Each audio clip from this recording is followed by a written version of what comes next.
Welcome to another edition of Connect and Convert, the Sales Accelerator podcast, where small business owners tune in every week to hear some insider secrets about growing their business faster than ever. Isn't that right, Leah Bumphrey? That is why we're here. We are here. Good day to you, Leah.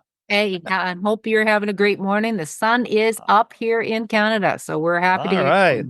I'm happy to hear that you have a sunrise in Canada. That would be not so good if you didn't. Right? Excellent. Boss, can I talk to you for a minute? I'm here. I'm here. Of course you can. So how can I help you? I've got something to tell you, boss. I just got an offer that I just can't refuse. Leah Bumphrey, I heard that not often, but once was too often. Mm-hmm. When you hear that as a boss, your mind kind of goes blank for a second. Did they really just say that? Yeah, they said it. And now your mind races and what did I do to screw this up? What did I do to cause them to be open to a new opportunity, open to an offer? And that's not always the right thing to think. It may not be anything you did or didn't do, but that's where the boss's head goes. Did you ever think, thank goodness, I've been waiting to get rid of you? Yes. Okay. Okay. Today, I just want to give equal time there because sometimes we're hoping. But Leah, you got to fake it. You go, oh no. Oh, you're leaving? Oh, geez. But yeah, there were times when I said, you just did me a favor privately to myself. But today's topic is called the 5 pillars of strategic recognition. And this isn't coming from good old Dennis and Leah. This is coming from Gallup. They're the ones that get out there and really do the studies. Serious science. Serious. This is serious. And you know me, I apologize up front. I am a nerd about this stuff. I like to follow the science. So I'll try not to make it too nerdy today. And I know, Leah, you'll help me make it not too nerdy. Okay. I'll bring you back from the edge. I promise I will. So why do I start with that story? Because most of the days when you're the boss are good days. I have fond memories of that. Okay. But that day when you lose somebody you don't want to lose, you start thinking about what is it, the culture, what didn't happen, what did happen, all those thoughts whirling around. So before I go further, Leah, you've worked for a number of different employers in your career. Mm-hmm. What is it that keeps Leah in the game, that keeps you from looking around for other opportunities? Before we get into that, Dennis, I have to tell you, there's been a couple of other podcasters that they've come to me, they've seen us. I tried to bring you with me, but you know what? I'm afraid they've just made. No, I'm just kidding. So what do I got to do to keep you in the game, Leah? But the in real life, it's an interesting question because people don't leave jobs. They leave poor managers. They leave Absolutely. Poor situations where they go, oh, I could do better. This fits for me more. This is speaking to my soul. Because when you're at a position where you're not just looking for a job to be able to pay the mortgage, to be able to make the car payment, when you finally get to that point where you're good at what you do, then you have a different view of yourself. You have that different opportunity to look at what you're doing and who you're doing it for. And do you want to do it for that person? Confidence. That's right. That's right. It's confidence. Yeah. So there are a multitude of reasons for turnover. Okay. Some of those are preventable by the boss, by the company, by the organization. Others are not. Okay. In fact, we were talking earlier about a gentleman we know who is leaving a client of ours, and his reasons are not preventable. There's nothing the company could have done. There's nothing they could have done to save this guy. He has a game plan. He's a young, upwardly mobile guy. He's got a game plan, and he's going to execute that game plan. And he outgrew the situation, and he's moving on. So what are you going to do? You shake his hand, you congratulate him, and say good luck. Okay? Whoa. Actually. Oh, Professor Paul. Not just Professor Paul. Ooh, I need my hat. As I was listening to that, and as you're talking here, something came to mind. And I don't know if that's in here in the 5 pillars, but in my own research, one of the top number one things that people want in jobs is the ability for advancement. Mm. And that is more true today in today's generation, in the younger generation, that they want advancement. So there is something that this company could have done, but they chose Possibly not to. But advancement. If this Yeah. client, if this employee could have seen that coming, he may have stayed. Just a thought. That's a good point. I mean, I guess we may never know that, but Nope. It's a good idea. I do know this.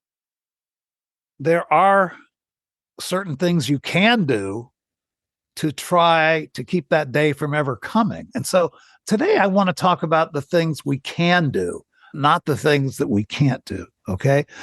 I'll tell you why. Because the implications, the consequences of turnover, I don't care if it's turnover that you encouraged or want, or turnover that you don't want. It's expensive, Leah. You know what Gallup says? Gallup says that to replace a leader in your organization, a leader, a manager, 200% of their annual salary. It costs you to find the new leader. 200%. That's scary. And technical staff, 89%, almost double their salary. Replacing the frontline employees costs 40% of their salary. So all I know as a guy who ran a business for 3 or 4 decades, it's expensive to have turnover. So I'm going to listen to anybody who has an idea for me about how to cut it out. Okay? So I turn and put my nerd hat on. Boop. All right. Nerd alert. Nerd It's alert. fitting. It looks good. Looks good, Dennis. Yeah, okay. Nerd alert. Okay. Here's what the Gallup organization did. They're always researching something, right? In a new project, they repeated observations over time of 3,447 employees. This was recent, between 2022 and this year, 2024. Oh, okay. They were tracked by Gallup and WorkHuman.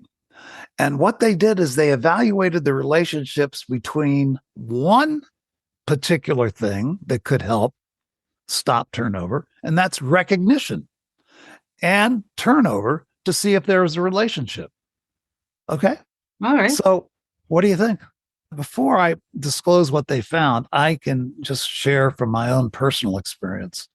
I really struggled with this as a manager. You know, for instance, let me ask you, Leah, is there such a thing as too much recognition? For sure there can be. I mean, even with your very best people, if you are putting them on a pedestal all the time, that might be helpful for them, but everyone else looking on, it might be really disruptive for your team. It might make everyone else go, oh, teacher's pet kind of thing. The other thing is, if there's too much, if there's recognition after recognition, what are you recognizing? Is it stuff that really matters? Are you giving someone, something to strive for? Are the goals strong enough? Or is it just you want to make sure everybody feels happy and let's all get a white ribbon and let's all make sure that, oh, it's participation time. Here we go. Because that doesn't feel good either. That's a very interesting point. So the teacher's pet syndrome, I like that. The teacher's pet, that's somebody who gets all the recognition or recognized for things that don't matter that much, right? And, I truly believe that a lot of organizations have, a checklist. Here's what they call their strategic plan, which is really not a strategic plan. It's a freaking checklist. And they go down the checklist and say, sales training, check. They don't talk about the quality of the training. Is this training building skill? Here, recognition plan, check. They just check off boxes without really thinking about what kind of recognition. I know I've told you the story when I was in a new position and it was a sales position and the goals they had set for me were just too low. So I kept kicking them out of the park until finally I went privately to the sales manager and said, you know what, just pull me out of the monthly competition here because this is becoming ridiculous. Yeah. Now, how many people would have done that? Yeah, but you know what? The interesting thing was I thought I would be recognized for recognizing that the recognition was not valid. It was too much. Recognizing invalid recognition. It was like layers and layers here. And when that didn't happen, it was like, so then every month for the next 6 months for the rest of the year, when someone else was recognized, I'm thinking in my head, only because pulled myself out of the running. So you see, I knew it was kind of BS-y, but at the same time, I want to be at least acknowledged. Boy, that is a real catch-22 there, isn't it? That's a conundrum. Well, let's not leave our audience here with all the negatives. I always like to come up with some positives, and our friends at Gallup have done that for us. Okay. All right. To no one's surprise, no one is going to be surprised that employees who receive high quality recognition are less likely to leave their jobs. Duh. Okay. I think we kind of know that. In fact, statistically, well-recognized employees are 45% less likely to have turned over 2 years later, based on the Gallup research. Okay. But here's the question, Leah. Just like you brought up, there's some definitions that need to be made here. What is high quality recognition? What is it? I didn't know as a manager. I had no idea what high quality recognition is. I don't even know if they had a definition of that back in the day. Okay. But they do now. Okay. Ooh. So here, let me tell you what Gallup says are the 5 pillars. I like pillar. That sounds strong. That's solid. Sturdy. Okay. The pillars of high quality recognition. Number 1, it has to be fulfilling. Number 2, it has to be authentic. Number 3, and here's one that I struggled with. It has to be personalized. Okay. Mhm. Number 4, it has to be equitable.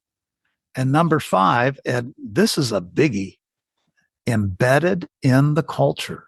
Embedded I like in the that. culture. Yeah.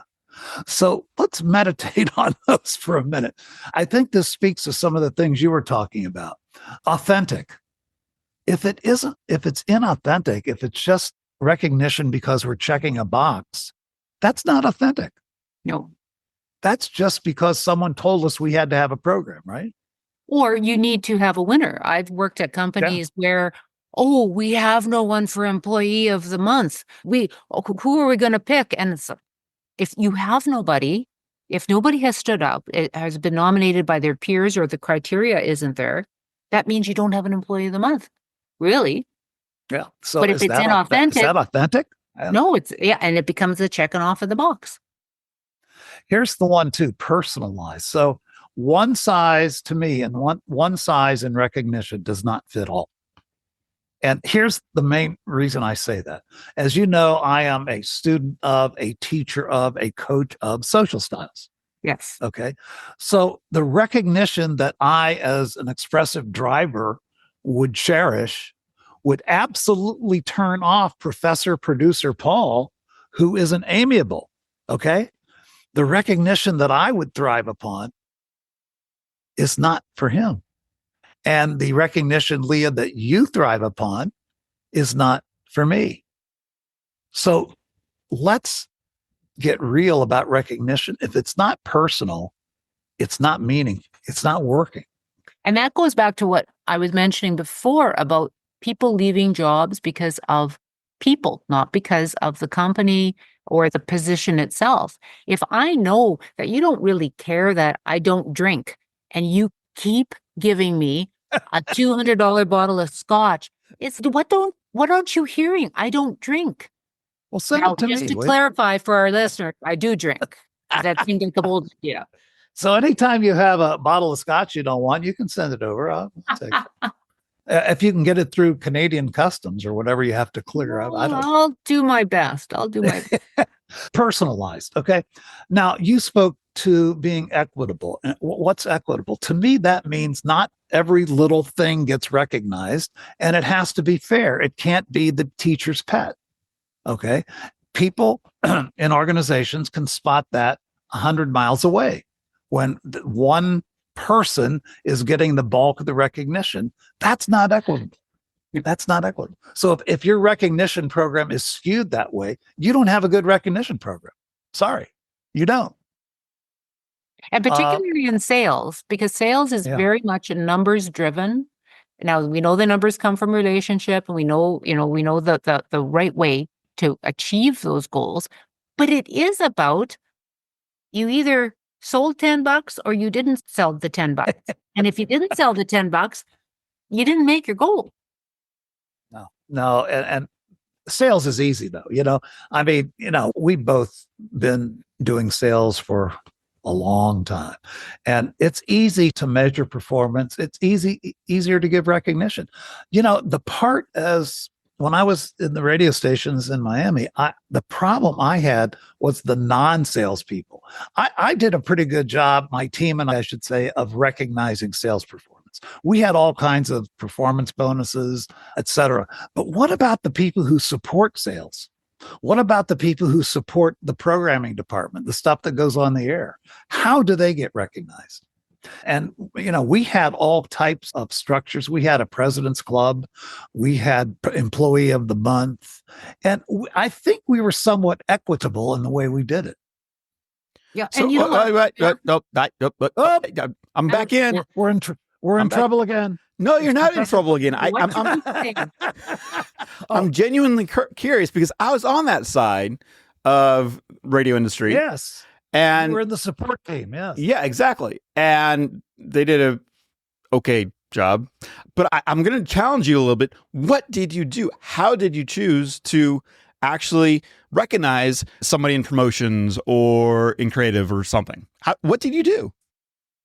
Interesting question. Some of the best things that I've seen have been when it's a public recognition of, let's say, a promotion has just been accomplished, and the people that have worked on it getting called out by the rest of the staff and recognized. And you might think, oh, there's no cash in pocket with that, but there's a different type of reward when your peers are all clapping hands because you did a great job.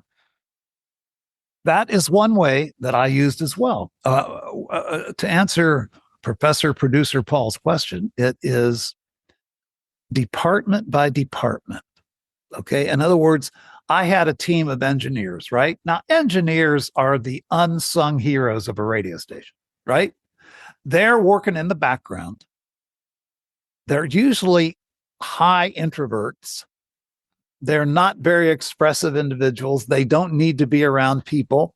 They are much prefer to sit in their little engineering room and work on wires and tubes and things. Paul, is that what it's like? He wasn't an engineer. No, but I certainly helped with engineering. So yeah, that is very accurate. Yeah. That is very accurate. Yeah. And by the way, what you're describing is not just for radio. Please understand that this is, right. I mean, we're all from radio, right? We have that, but this is very applicable to any business. Correct. But I'm going from what I know best, and you guys know it best too, but it is transferable to other businesses. Sure. But here's the deal. So I had my team of engineers. I think I probably had 5 or 6 people in the engineering department, and I would recognize their department because they did a lot of amazing things for us. They had to rebuild an entire transmitter site. They had to rebuild 1, 2, 3, 4 studios. Do you know what's involved in rebuilding 4 radio studios? Oh, yeah. It's unbelievable. So we had a celebration for them. We had we did monthly luncheons for the whole staff. And every month I would celebrate one of the departments and pick out an employee in that department who was the exceptional performer. We did have cash awards. We did have, back in those days, we did a lot of trade deals. I don't know if you guys do that up in Canada, but let's not talk about this. The IRS, the CRAs, and this thing. No, we never do anything like that. We didn't say it, IRS. Yeah. But we did it legally. And, so they'd get a certificate, $100 certificate to go to lunch or go to dinner, take their spouse to dinner. Yeah. So again, it was personal to them. It wasn't generalized gift. It was a personal gift to them they could use any way they wanted. So I struggled with it, but I think we got some of that. I really do.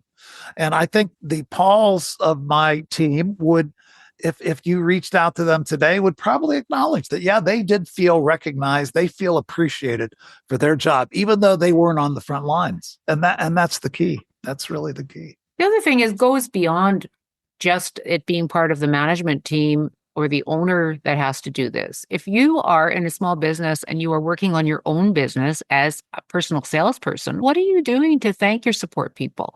I maybe because I was a support person in my early days, I just think that's so important because it establishes a relationship. Something as simple as making a point of saying, thank you. You did that. I needed it really quickly and you did that. It makes a difference. And that person who's in a support position, I'm not paying their wage other than, a little bit of it for the time that they're spending working for me. They have to appreciate the fact that I'm a real person that needed help and they helped me and they'll do it again because I recognize that they were a real person doing their job. I'm glad you brought that up because what I found, Leah, is the more that I led that from the top, the more that happened. For instance, our salespeople, we had 25 salespeople, I think, at one time, for 3 stations. They were extremely generous to our traffic department, to our copywriters, our production people. I mean, with their own personal money, they would give them gift certificates. Yep. They would take them to lunch. I mean, but here's what I think. I think it started because that's the culture we had. And that was, remember, one of the 5 pillars, is it embedded in the culture? And we embedded recognition into our culture. And therefore, everyone recognized everyone else. And then it goes even deeper because if it becomes an expectation, if this is, boy, you better be giving me something, then all of a sudden there's a pullback. For years, I was at a certain place I worked, I was the catalyst and literally for years to make sure that all the admin staff were recognized at the end of the year. And finally, I stopped doing it on behalf of everyone and collecting their $50 from each individual person. It's, you know what, you go ahead and do your own because nobody wanted to participate or it became begrudging. Really? And that became an issue in the culture because then you would have individuals that were doing this as opposed to teams doing it together. And again, it becomes top down. I totally believe that. And, my management team always understood the power of recognition. So maybe we got some of this stuff, even though I didn't have the 5 pillars at that time. I think we hit most of those. We tried to make it fulfilling, authentic, personalized, equitable, and embedded in the culture. The one good thing that Gallup does note is that more people are believing they get recognition more often, and well-recognized employees report receiving recognition that hits 4 of those 5 pillars. Okay. That's impressive. So if you're designing a strategy for recognition, keep that in mind. Hit 4 of those 5 pillars, and that employee feels recognized. And one other very important thing is once you have a process in place, you can replace it with something else, but you can't eliminate it without it really hurting you. We talked remember about one instance we have, and I remember one instance, and it wasn't the employees being recognized, but their spouses, their significant others. For several years in a row, those spouses were being recognized for the support they were giving to the people that were ultimately working for the company. Then there were budget cuts, and that stopped. When the spouses recognized they were no longer getting that beautiful box of chocolates addressed just to them, guess who they were upset with? They were upset with their spouse who was working for it because they were used to getting this beautiful box of chocolates.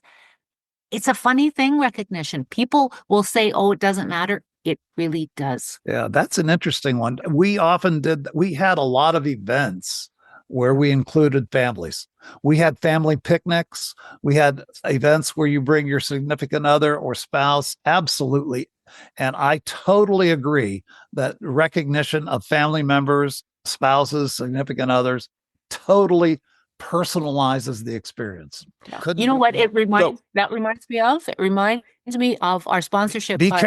Be careful, Leah. Professor Paul. Is he there? Is he in the? I'm here. He's back. He's always He's back. there. What do you want to tell us, Paul? Dennis and Leah, I want you to go back to the figures of how much it costs to replace employees because, excuse me, you're talking right now about what a lot of managers, I believe, is soft stuff. Picnics and this and that. It doesn't matter. Who cares? It's the last thing that's in the budget, and it's the first thing that gets cut from the budget. That's But true. again, go back to those figures. Please, I'm actually asking you, go back to those figures and repeat them. Well, in It's a that sales important. position, it's 200%. That one, I remember that number. 200% of the 200% of a leader's. That's a leader. Now, let's just say a tech employee, somebody who is an engineer or a promotion specialist or something like that, almost double. So if they're making 50 grand a year, it's going to cost you 100 grand to replace them in time, effort, search, etc. So I'm asking the business owners, would you rather spend a few $1,000s on a luncheon or a picnic or whatever, or would you rather spend $50,000 to find a new person? Just say it. You said it right, Paul. I think Leah said it too, or no, Paul said this. It's the first line to go, and believe me, having managed a lot of lines on budgets for years, it's easy to cut that. But I am happy to tell you and proud to tell you we never did. We never cut that one. That's impressive. If I had to cut something, I would find somewhere else to cut it. I'd buy one less tube or one less wire or something. I don't know. The engineers didn't like that, but anyway. Hey, Leah, I forgot to ask you at the front of our discussion today because I was so excited to get into this.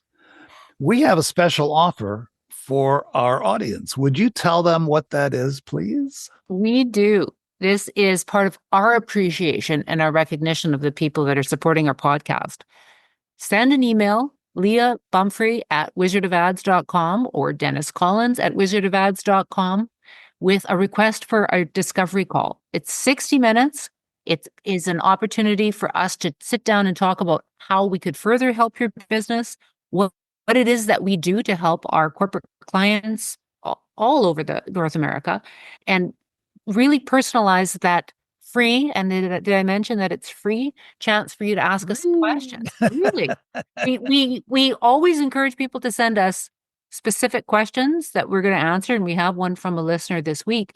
But that discovery call is just something really special because it's that opportunity to go, okay, this is the next level. What else can we do? Because it is really important to all three of us to help small businesses, to make them shine, to see what they need to get to the next level. Absolutely. And we're used to doing 2, 3, 4x your revenue. That's what our mantra is. If we don't see a pathway to 2, 3, 4x your current revenue, we probably aren't right for you. So give us a shot. We're sponsored by wizardofads.org. The reason why we are sponsored is because it follows the principles that you and I and Paul believe so strongly in, and that is helping businesses that really don't have access to the type of expertise and training that they may want to have on a daily basis. But here we are. They do have access to it. That's our specialty. And being able to grow businesses, as you said, 3, 4, 5 times, that is a process that requires knowledge, expertise, and a bit of heart. Because it's not that easy. And any business owner I know will attest to that. So not only is it wizardofads.org, but it's actually wizardofacademy.org. It is really important in recognizing people to get the name right. So thank you for picking up on that, Paul, because I was just listening. I was just seeing who was listening. Yeah, he was. It's because we love you. It's because we love you and your quirk. I'm actually going to say this. It's your quirks. Some of your quirks are what endures us to you, and that we love you. Absolutely. And that's one of them is, .com, .org, whatever. It's just fun. Yeah, whatever. I noticed that. So I kind of figured, well, that might be it, but but not this, not that. We don't know what the hell it is. This actually leads really well into the question we had from a viewer, Dennis. Let's have it. It was specific to mentoring. And man, if I did not have Paul mentoring me on how to say it, when to say it, why to say it. You'd have kicked me to the curb a long time ago. Oh boy. It's about mentoring programs. Is it more important to have a formal mentoring program or an organic one where I just like this person, I'm going to help them? What should business owners expect or want? That's interesting you asked that. I happen to belong to an organization right now that's dealing with this. Do we have an informal organic or do we have a formal? And you know what they have decided? And I agree with it. Formal. Sometimes the organic is a hit and miss. I know it's a feel good. Okay. I like Leah. Leah likes me. Therefore, that would be a good mentoring mentee relationship. Yeah. But it's too informal. So what we've decided is we actually have a formal setup as to how often you are to meet. There's some reporting back saying, okay, we had a meeting on 10/31 and we discussed, blah, blah, blah. Now, it's not micromanaging. It's just an accountability to make sure the job's getting done. So maybe earlier in my career, in my life, I would have said organic. Today, I go all in for formal. I appreciate your reasons for this. I think this is a topic for another podcast, but it's not going to be today. Not today. We just hope that you enjoyed hearing about highly recognized employees and the 5 pillars. In fact, if you want more information, we'd be happy to do a deep dive on the 5 pillars in a future episode. So again, send us your comments. If you say, hey, more of the 5 pillars, we'll do more on the 5 pillars. If you don't, we won't. We'll do something else. I love it. Okay, kids, that's all the fun for today. Okay, we'll see you next week. See you for the next episode of Connect and Convert.